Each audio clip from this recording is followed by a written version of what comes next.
Hi, I'm Malcolm from Tracker Apps. I look after the educational side of work with Tracker Apps, and I'm delighted to be joined today by two superstars of the educational world.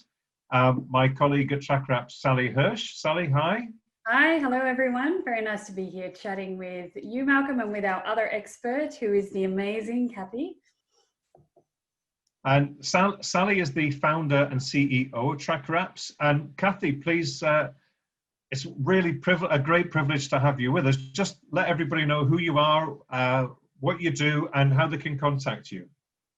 Well, I'm Cathy Berger Kaye. I'm based in Los Angeles, and in more normal times or typical times, I'm traveling around the world bringing educational opportunities and learning around service learning, social emotional learning and development, around leadership, youth adult partnerships, all kinds of topics.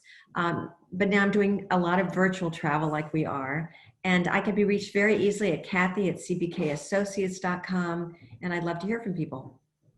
Oh, I'm Thanks, also the Cathy. author of a book called The Complete Guide to Service Learning, which Yes. you can see in our conversations.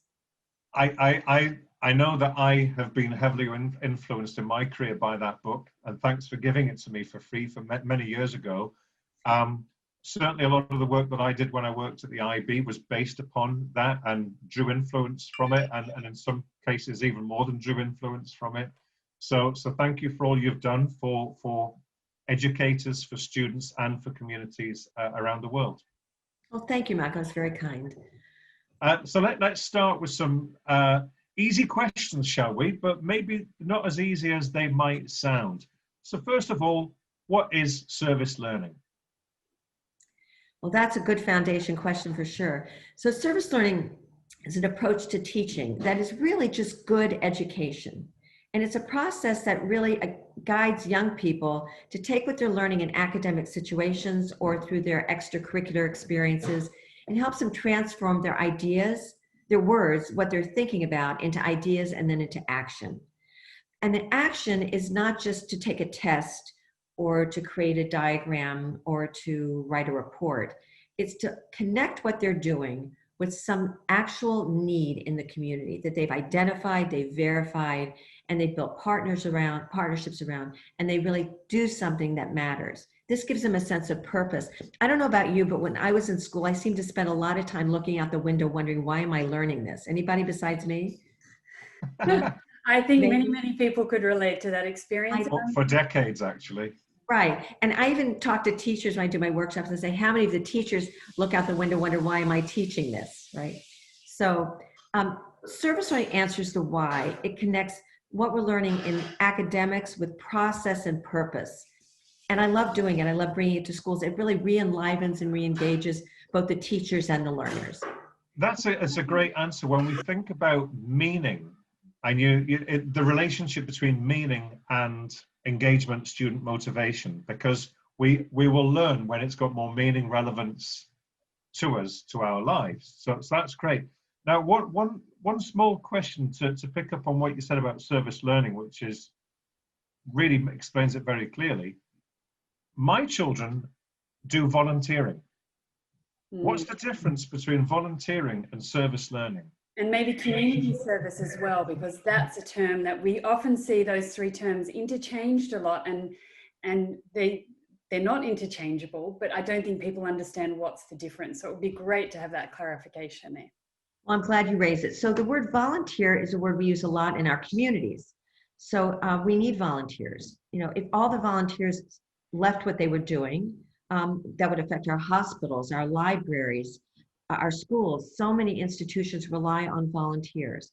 But in an academic situation in a classroom or in a school, if I ask someone to volunteer to go to the office, there's nothing in there that really connects with what they're learning about, or maybe even their values or their sense of purpose. So in a societal context, we need to grow young people who will choose to be volunteers and assist and connect. But in an academic situation, the term doesn't have the same kind of weight.